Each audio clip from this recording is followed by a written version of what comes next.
네, 우리 한 절씩 교독하고 마지막 7절 말씀 같이 읽어보도록 하겠습니다.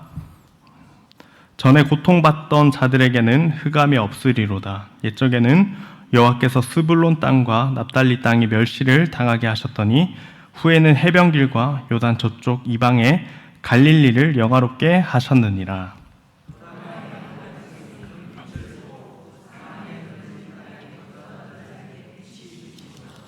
주께서 이 나라를 창성하게 하시며 그 즐거움을 다하게 하셨으므로 추수하는 즐거움과 탈취물을 나눌 때의 즐거움 같이 그들이 주 앞에서 즐거워하오니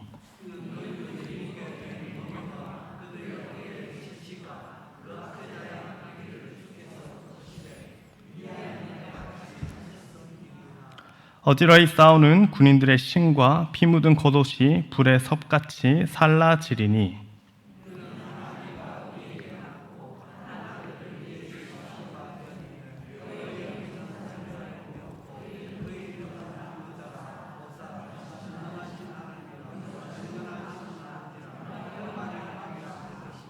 같이 읽겠습니다.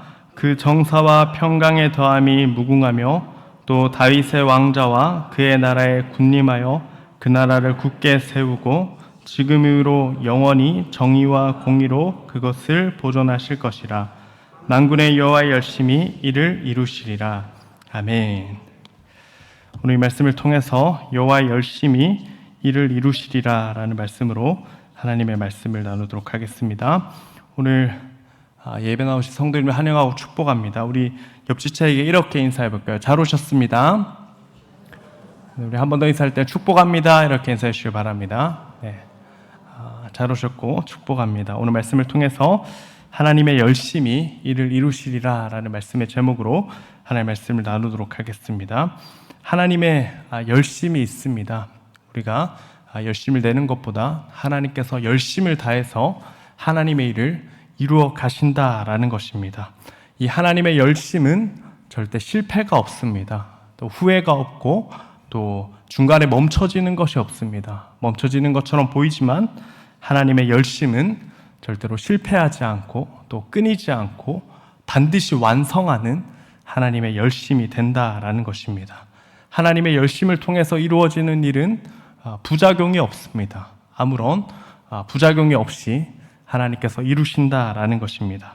그와 반면에 나의 열심은 어떠한가 우리가 질문을 해보자면 하나님의 열심은 완전하지만 나의 열심은 완전하지 않다라는 사실을 기억하는 우리 성도님들 되시기를 바랍니다. 나의 열심에 집중을 하다 보면 우리는 어떤 사람이 되어져만 갑니까? 또 나의 열심을 집중하다 보면은 바리새인 같은 사람이 되곤 합니다. 내가 이렇게 열심히 했는데 나의 열심이 이렇게 이룬 것이지라는 공로 의식이 조금씩 싹트기도 합니다. 나의 열심 이전에 반드시 하나님의 열심이 있다라는 사실을 기억하는 우리 성도님들 되시기를 바랍니다. 나의 열심으로 이루는 일에는 부작용이 있습니다. 하나님의 열심이 아닌 나의 열심으로만 채우고자 하는 목표를 이루고자 하는 일에는 부작용이 있다라는 것입니다. 제가 처음 사역을 시작할 때 전도사로 꽤 열심히 사역을 했습니다. 그래서 지금 열심히 안 한다라는 것은 아니지만은 열심히 시작을 이렇게 했는데 전도사 때 중고등부를 맡고 또 시간이 지나고 대학 청년부를 맡게 되었습니다. 그리고 대학 청년부를 맡아서 처음으로 이제 수련회를 가게 되었습니다. 얼마 되지 않은 인원이었지만 그래도 한 10명 넘는 청년들과 함께 수련회를 가게 되었습니다. 그때 준비를 하면서 굉장히 열심히 준비를 했습니다. 첫 번째로 맡은 수련회고 또 청년들과 함께하는 수련회이기 때문에 내가 정말 열심히 해서 하나부터 10까지 계획을 다 세우고 또 이 계획에 맞춰서 청년들이 함께 하기를 권하고 그래서 역할을 다 주었다는 겁니다. 너는 1번부터 10번을 하고 너는 11번부터 20번을 하고 이렇게 역할을 다 나눠주었다는 겁니다. 그리고 이 수련회를 마무리하고 왔는데 성도님들 잘 되었을 것 같습니까? 좀 잘 되지 않았을 것 같습니까? 다녀왔는데 너무 저는 은혜가 넘쳤습니다. 내가 계획한 대로 다 되었고 또 내가 생각한 대로 이 모든 것이 진행되었기 때문에 또 청년들 얘기 듣지 않아도 당연히 감사하고 또 좋고 행복한 기억으로 충만한 수련회였겠지라는 생각을 가지고 있었습니다. 그리고 이후에 담임 목사님이 저를 부르는 겁니다. 목양실로 한번 와보라 이렇게 얘기를 하시는 거죠. 제 마음이 어땠을까요? 굉장히 들뜨고 기뻤습니다. 목사님께서 수고했다 칭찬하시면서 좀 쉬어라 이렇게 얘기하시거나 아니면 혹시 목사님이 이렇게 맛있는 거 사 먹으라고 뭘 주시지 않을까라는 기대감을 가지고 목양실에 갔다라는 거죠. 그런데 목사님께서 어떻게 말씀하셨을까요? 오전도사 사역을 어떻게 하고 있는 거야? 이렇게 얘기를 하시는 거죠. 그래서 왜 그렇습니까? 목사님이 이렇게 말씀을 드리니까 아니 오전도사가 청년들을 막 다 통제하고 또 독재자처럼 청년들을 다스리고 있다 하면서 회장이 찾아와서 장로님한테 오전도사 이상한 사람입니다 얘기를 하고 또 자기에게까지 듣게 되어서 목양실로 오라 이렇게 얘기를 했다는 겁니다. 제 마음이 어땠을까요? 슬펐을까요? 화가 났을까요? 둘 다였습니다. 슬프기도 하고 막 화도 나고. 그런데 이제 시간이 지나고 곰곰이 한번 생각해 보니까 이 겨울수련을 준비하면서 나의 열심으로만 이 일을 하고자 했구나라는 것을 한번 생각해 보게 되었습니다. 그래서 나의 열심으로 하는 일에는 반드시 한계가 있고 또 부작용이 있을 수 있겠구나라는 것을 생각해 보면서 하나님의 열심이 더해질 때 나의 열심이 완성되는구나라는 것을 한번 생각해 보게 되었습니다. 사랑하는 우리 성도님들, 나의 열심이 있기 이전에 하나님의 열심이 함께 할 때 나의 삶이 또 나의 수고가 또 나의 열심이 완전해진다라는 사실을 꼭 기억하는 우리 성도님들 되시기를 바랍니다. 하나님은 언제나 우리에게 열심을 가지고 계십니다. 우리가 어떤 상황 가운데 있다 하더라도 하나님의 열심이 우리와 함께하고 있고 우리를 돕고 계시다라는 것입니다. 그 하나님의 열심을 선행하는, 먼저 행하시는 하나님의 열심에 나의 열심을 이렇게 함께 할 때 완전해지는 것이지, 하나님의 열심보다 나의 열심이 앞설 때에는 결코 좋은 열매를 얻을 수 없다라는 것입니다. 오늘 말씀에서도 분명하게 가르쳐 주고 계시는데요, 하나님의 열심이 이스라엘 백성들에게 함께하고 있다라는 것입니다. 이 하나님의 열심은 어떤 열심입니까? 첫 번째로 오늘 말씀해 보시면 가장 어두운 곳을 밝히는 하나님의 열심이 이스라엘 백성들에게 있다라는 것입니다. 하나님의 자녀에게 하나님의 열심이 있는데 가장 어두운 곳을 밝히는 하나님의 열심이 있다라는 것입니다. 우리 1절 말씀인데요, 같이 한번 읽어보겠습니다. 시작. 전에 고통받던 자들에게는 흑암이 없으리로다.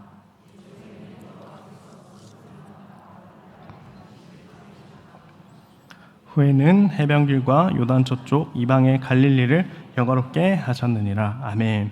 여러분들, 하나님께서는 하나님의 열심으로 흑암을 다 거두어 가십니다.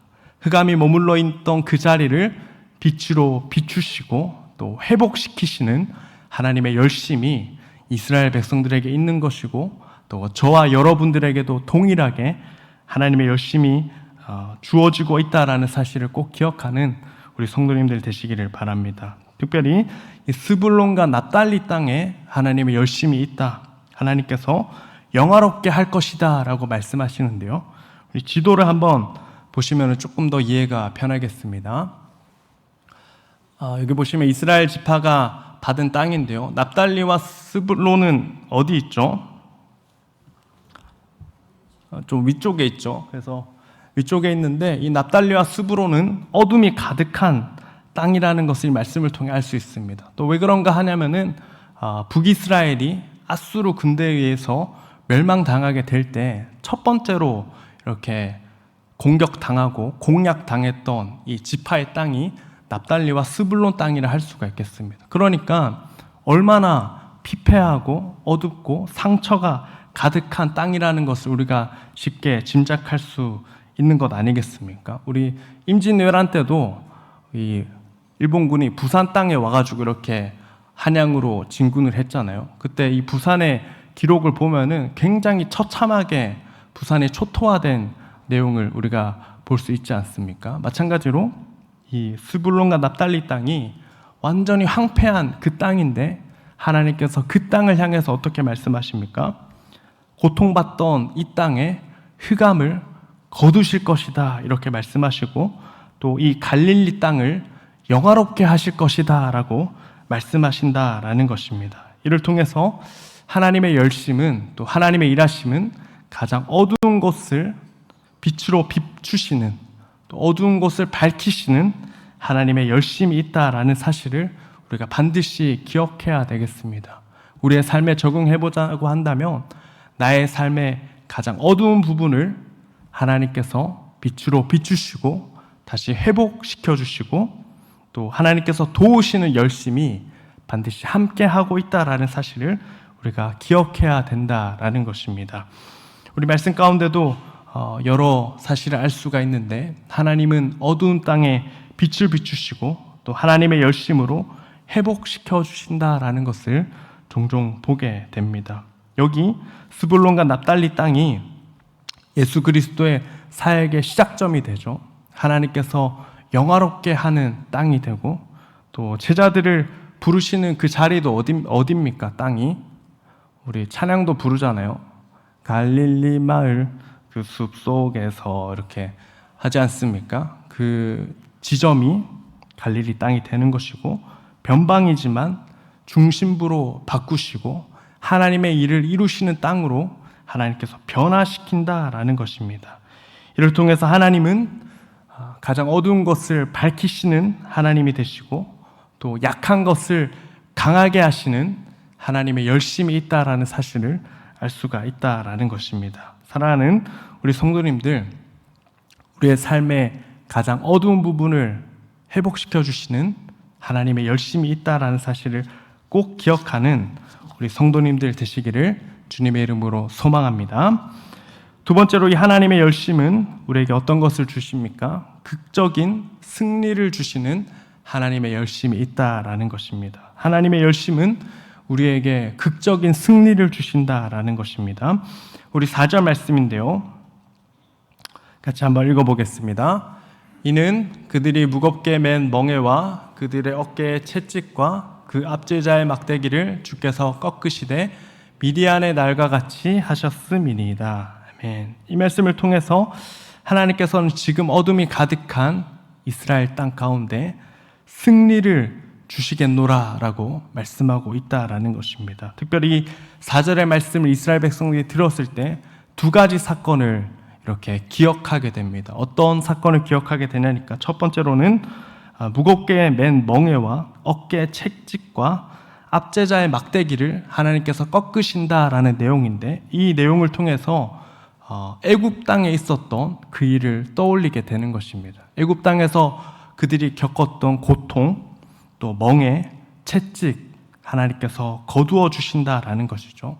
출애굽 사건을 떠올리게 하는 것이고, 또 미디안의 날과 같이 하셨습니다라는 말씀을 통해서 어떤 것을 떠올리게 됩니까? 사사시대에 기드온이 미디안 사람들을 격파한 그 내용을 떠올리게 되는 것입니다. 이 기드온이 미디안과 싸울 때 몇 명의 사람들이 모였었죠? 많은 사람들이 모였습니다. 32,000명이 모였고, 결국 몇 명의 사람들로 이 미디안 사람들을 정복하게 되었습니까? 용사도 아니죠. 300명의 부족한 사람으로 극적인 승리를 얻게 되는 것이죠. 그래서 하나님의 열심은 하나님의 백성에게 극적인 승리를 주신다라는 것입니다. 우리가 가장 약할 때, 또 보잘것없는 그때 하나님께서 하나님의 열심으로 하나님의 자녀들에게 극적인 승리를 주신다라는 사실을 꼭 기억하는 우리 성도님들 되시기를 바랍니다. 이 말씀 묵상하면서 또 한 가지 떠오른 것은 이 느헤미야 말씀에도 보시면은 느헤미야가 이렇게 귀국해서 성벽을 지을 때 수많은 사람들이 조롱하고 힘들게 하였습니다. 산발랏, 도비야, 게셈이라는 사람이 조롱합니다. 미약한 사람들아 이렇게 하면서 조롱하고, 또 성벽을 짓는데 어떻게 말하죠? 니네가 만드는 성벽은 여우가 올라가도 무너질 성벽이다 이렇게 조롱합니다. 여우 아시죠, 성도님들? 요즘에 동물의 왕국을 보는 낙으로 이렇게 지내는데 여우가 얼마나 이렇게 작고 가벼운 동물인지 모릅니다. 그 여우가 성벽에 올라가면 무너질 성벽이다라는 것입니다. 그렇지만 이 느헤미야가 이 성벽을 짓는 과정 가운데 하나님의 선한 손이 그와 함께 하셔서 성벽을 짓게 하는 것 아니겠습니까? 하나님의 열심은 우리를 승리케 하는 능력이 된다라는 사실을 꼭 기억하는 우리 성도님들 되시기를 축복합니다. 하나님의 가장 극적인 승리는 어디에서 이루어지게 되었습니까? 우리가 잘 아는 것처럼 가장 절망의 자리를 승리의 자리로 만드신 그 지점은 예수 그리스도의 십자가 그 자리가 됩니다. 예수 그리스도의 십자가 자리는 절망이고 또 다 실패의 자리라고 생각했지만 그 자리를 하나님께서 극적인 승리로 바꿔주시는 예수 그리스도의 십자가가 있는 것 아니겠습니까? 하나님의 열심은 하나님의 자녀들을 극적인 승리로 이끈다라는 사실을 꼭 기억하는 우리 성도님들 되시기를 축복합니다. 마지막 세 번째로 예수 그리스도를 통해 구원을 주시는 하나님의 열심이 있다라는 것입니다. 하나님께서 예수 그리스도를 통해 우리에게 구원을 주시는 하나님의 열심이 우리와 함께하고 있다라는 것입니다. 우리 6절 말씀 같이 한번 읽어보도록 하겠습니다. 이는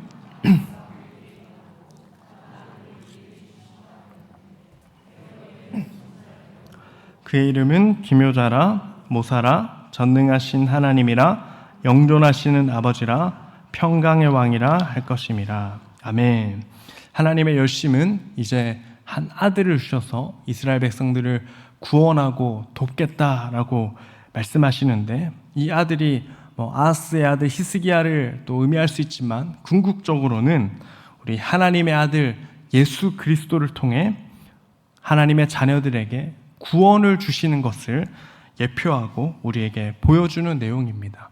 하나님의 열심은 우리를 구원케 합니다. 하나님의 열심은 우리를 가장 좋은 것으로 채워주는 열심이 된다라는 것입니다. 특별히 여기 나오는 내용을 보시면 기묘자, 모사, 또 전능하신 하나님, 영존하시는 아버지, 평강의 왕이라는 이 단어가 계속 나오는데, 이를 통해서 하나님은 하나님의 자녀에게 놀라운 일을 행하셔서 또 놀라운 일을 이루셔서 구원케 하시는 하나님이 되고, 또 그 열심으로 이스라엘 백성들을 늘 대하고 있다라는 것을 깨닫게 하는 것입니다. 우리 7절 말씀을 보시면 그 정사와 평강의 더함이 무궁하며 또 다윗의 왕자와 그의 나라에 군림하여 그 나라를 굳게 세우고 지금 이후로 영원히 정의와 공의로 그것을 보존하실 것이라. 만군의 여호와의 열심이 이를 이루시리라. 아멘. 마지막 7절 마지막에 어떻게 되어 있습니까? 하나님의 열심이 이를 이루시리라 이렇게 되어 있다라는 것입니다. 하나님의 열심의 가장 궁극적인 이루는 것은 바로 구원이 된다라는 것입니다. 고통 가운데 있는 이사야 시대의 하나님의 백성들, 그리고 언제나 하나님의 백성들을 하나님께서는 구원하시는 하나님의 열심이 있다라는 것입니다. 그래서 이사야서에 보면은 이 하나님의 열심이 나오는 총 3번 나오는데요. 성도님들 눈빛이 별로 안 궁금합니다라는 눈빛인 것 같은데, 우리 이사야서에 보면은 하나님의 구원 또 하나님의 열심이 이루신다라는 말씀이 3번 나옵니다. 우리 9장 7절과 37장 32절 그리고 59장 16절과 17절에 보시면 하나님께서 열심을 다해서 이스라엘 백성들을 구원하신다라고 말씀합니다. 이스라엘 백성들은 구원받을 자격도 없고 또 구원의 의지도 없는 자들인데 그럼에도 불구하고 하나님께서는 하나님의 열심으로 그들을 구원하겠노라 이렇게 말씀하고 있다라는 것입니다. 이를 통해서 우리가 꼭 기억해야 하는 것은 하나님께서는 하나님의 자녀를 반드시 하나님의 열심으로 구원하시는 하나님이 된다라는 것입니다. 이 하나님의 열심은 어제나 오늘이나 영원토록 동일합니다. 하나님의 열심이 우리를 도와주시는 것이고 또 하나님의 열심이 우리를 승리케 하는 것이고 또 하나님의 열심이 우리를 구원케 하신다라는 것입니다. 하나님은 그 열심을 거두지 않으십니다. 쉬지 않으십니다. 하나님의 열심으로 지금도 일하고 계시다라는 것입니다. 요한복음 5장 17절에 보시면 예수께서 이르시되 내 아버지께서 이제까지 일하시니 나도 일한다 이렇게 말씀하는 내용이 있죠. 제가 모교회에서 대예배를 한 번씩 드릴 때 기억에 남는 이 찬양대 찬양이 있었습니다. 뭐냐니까 하나님이 일하시니 나도 일한다라는 찬양이었습니다. 찬양이 하나님 일하시니 나도 일한다, 하나님 일하시니 나도 일한다, 선교사로 이렇게 쭉쭉 되는 찬양인데요. 그 찬양이 막 기억에 납니다. 왜냐니까 저희 모교회에 굉장히 훌륭한 소프라노 이렇게 성도님이 계셨거든요. 그래서 막 이렇게 꾀꼬리 같은 목소리로 불렀던 그 기억이 제가 학생 때 드렸던 예배가 기억이 나는데 하나님은 여전히 지금도 일하고 계십니다. 하나님께서 열심으로 구원하시고 또 하나님의 자녀를 승리케 하시고 또 하나님의 자녀를 어두움에서 빛으로 이끌고 계시다라는 것입니다. 이 사실을 꼭 기억하는 우리 성도님들 되시기를 바랍니다. 우리 이사야서에만 기록되어 있는 것이 아니고 우리 신약의 말씀에도 동일하게 계속 이어져 나옵니다. 하나님께서 하나님의 열심으로 그의 백성들을 구원하시고 돕고 계시다라는 말씀이 계속 나오고 있습니다. 데살로니가 5장 23절과 24절인데요. 평강의 하나님이 친히 너희를 온전히 거룩하게 하시고 또 너희의 온 영과 혼과 몸이 우리 주 예수 그리스도께서 강림하실 때 흠없게 보존되기를 원하노라. 너희를 부르신 이는 미쁘시니 그가 또한 이루시리라. 하나님의 열심이 하나님의 자녀들을 거룩하게 하고 온전하게 한다라는 것입니다. 베드로전서 5장 10절에도 모든 은혜의 하나님 곧 그리스도 안에서 너희를 부르사 자기의 영원한 영광에 들어가게 하시니까 잠깐 고난을 당한 너희를 친히 온전하게 하시며 굳건하게 하시며 강하게 하시며 터를 견고하게 하시리라. 하나님의 열심이 하나님의 백성에게 계속 주어진다라는 것입니다. 한 가지만 더 볼까요? 유다서 1장 24절과 25절입니다. 능히 너희를 보호하사 거침이 없게 하시고 너희로 그 영광 앞에 흠이 없이 기쁨으로 서게 하시리. 곧 우리 구주 홀로 하나이신 하나님께 우리 주 예수 그리스도로 말미암아 영광과 위엄과 권력과 건세가 영원 전부터 이제와 영원토록 있을지어다. 아멘. 하나님의 열심이 우리와 언제나 영원 전부터 지금까지 또 영원히 함께하고 있다라는 이 한 가지 사실을 꼭 기억하는 우리 성도님들 되시기를 축복합니다. 저는 이 말씀을 묵상하면서 한 가지만 더 생각하면 좋겠다라고 마음에 감동이 있었습니다. 무엇이냐니까 하나님께서 열심으로 하나님의 자녀를 구원하시지만 또 반대의 경우도 우리는 생각해 볼 수 있어야 된다라는 것입니다. 구원을 향한 하나님의 열심이 있는 만큼 하나님은 심판에 대해서도 하나님의 열심으로 동일하게 일하고 계시다라는 것입니다. 하나님은 하나님의 자녀를 구원하시는 하나님이 되시지만 또 반대로 악을 행하는 자에 대해서는 또 동일한 열심으로 악인을 심판하시는 하나님이 되신다라는 것입니다. 구원의 하나님을 믿으며 또 인내하며 한 가지 우리가 더 기억하길 원하는 것은 하나님의 열심으로 악을 행하는 자들을 하나님께서 심판하고 계시다라는 것을 우리 성도님들 꼭 기억하게 되시기를 바랍니다. 요즘에 뉴스를 보면은 조금 낙심이 많이 되죠. 그래서 좀 어려움 당하는 성도들 또 어려움 당하는 또 목사님 내용들을 보게 되는데, 오늘 이 하나님의 열심은 구원에 관해서 하나님의 열심이 있지만 또 그와 반대로 마찬가지로 하나님의 심판에 대해서도 동일한 열심으로 하나님께서 일하고 계시다라는 사실을 기억하는 우리 성도님들 되시기를 바랍니다. 구원을 위해 열심을 다하시는 하나님은 동일하게 교회를 핍박하고 또 성도를 핍박하고 악을 행하는 자를 심판하시는 하나님이 되신다라는 것입니다. 우리 이 내용을 꼭 기억하여서 오늘도 하나님의 열심이 온 땅 가운데 이루어지고 있구나라는 믿음과 소망을 가지고 또 위로를 얻고 힘을 얻는 우리 성도님들 되시기를 바랍니다.